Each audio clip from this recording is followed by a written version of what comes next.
अमरावतीला शासकीय वैद्यकीय महाविद्यालयासाठी अमरावती शहरातल्या बडनेराजवळ एक जागा निश्चित करण्यात आलेली होती। आता त्या जागेमध्ये काही प्रॉब्लेम निर्माण झाले आहेत असं सांगितलं जातं की त्याच्यावर काहीतरी वनजमिनींचं आरक्षण आहे आणि त्यावरून पुन्हा आता हे शासकीय वैद्यकीय महाविद्यालय अमरावती शहरामध्ये हलवलं पाहिजे यासाठीच्या हालचालींना वेग आलेला आहे। दोन्ही तिन्ही बाजूंनी मतं नोंदवले जात आहे, पण बडनेराचा रहिवासी या नात्याने आणि बडनेरा आणि आजूबाजूच्या परिसरातील लोकांचं मत म्हणून किंवा बडनेराला कनेक्ट असलेले 50-60 जे छोटे गाव आहेत त्या सगळ्या गावांचं प्रतिनिधित्व म्हणून मी शासनाला मुख्यमंत्र्यांना ही विनंती करतो आहे की शासकीय वैद्यकीय महाविद्यालय हे बडनेरा विधानसभा मतदारसंघातच निर्माण करण्यात यावं, तिथेच उभारण्यात यावं। यामध्ये ज्या काही अडचणी असतील, तांत्रिक अडचणी असतील त्या दूर करण्यात याव्या। केंद्रामध्ये सरकार आहे, राज्यात सरकार आहे, राज्य सरकारने व्यवस्थित पाठपुरावा केला तर या अडचणी लवकर दूर होऊ शकतात।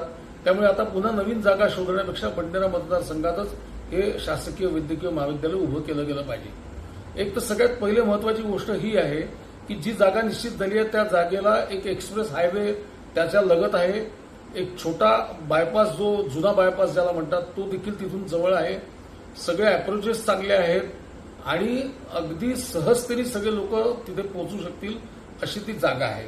त्यामुळे तिथेच केलं पाहिजे। आणि दुसरा भाग असा आहे की अमरावतीला महानगरपालिकेचं जे रूप किंवा दर्जा प्राप्त झाला तो बडनेराच्या विलिनीकरणामुळे झाला आणि त्यामुळे अमरावती शहराचा, जुन्या अमरावती शहराचा विकास आणि बडनेरावर केवळ करांचा भुर्दंड ही जी मानसिकता, ही मानसिकता देखील योग्य नाही। प्रतिभाताई पाटील राष्ट्राध्यक्ष असताना त्यांनी खरं म्हणजे बडनेरा जंक्शन स्टेशनच मॉडेल रेल्वे स्टेशन करायला पाहिजे होतं, पण ज्या अमरावती शहरात ट्रेनच जात नाहीत मुळात त्या अमरावती शहराला त्यांनी मॉडेल रेल्वे स्टेशन बांधलं। 2 गाड्या तिथून सुरू केल्या, त्या 2-3 गाड्या बडनेरात जाऊ नये म्हणून एक कॉर्ड लाईन टाकून त्या बडनेरापासून वळवल्या आणि थेट नागपूरकडे, जबलपूरकडे कशा जातील याची व्यवस्था केली। तर हा एका अर्थाने दुजा भाव आहे। ही मानसिकता अमरावतीकरांनी ठेवू नये। समतोल विकास कुठल्याही शहराचा झाला पाहिजे आणि म्हणून बडनेरा आणि बडनेराचा जो परिसर आहे, अर्ध अमरावती शहर किंवा अधिक अमरावती शहर जे आहे ते या भागात वसलेलं आहे आणि त्यांना हे वैद्यकीय महाविद्यालय हे सोयीचं होणार आहे।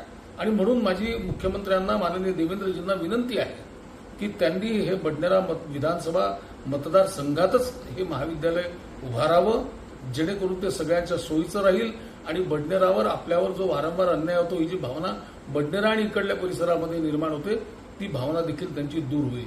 त्यामुळे मी एक पत्र लिहिलं आहे माननीय मुख्यमंत्र्यांना आणि त्यांना विनंती केली आहे की अमरावती शहरातल्या अमरावती विधानसभा मतदारसंघात हे शासकीय वैद्यकीय महाविद्यालय उभं न करता ते बडनेरा विधानसभा मतदारसंघात आणि जी जागा त्यासाठी सिलेक्ट केलेली आहे त्या जागेवरच ते व्हावं, त्यातल्या अडचणी दूर कराव्या।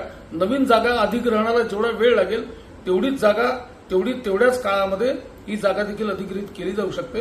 राज्य शासनाने योग्य पाठपुरावा केला तर ते तात्काळ होईल आणि म्हणून या भागातला प्रातिनिधिक स्वर म्हणून मी ही विनंती करतो आहे की हे शासकीय वैद्यकीय महाविद्यालय बडनेरा नजीकच व्हावं।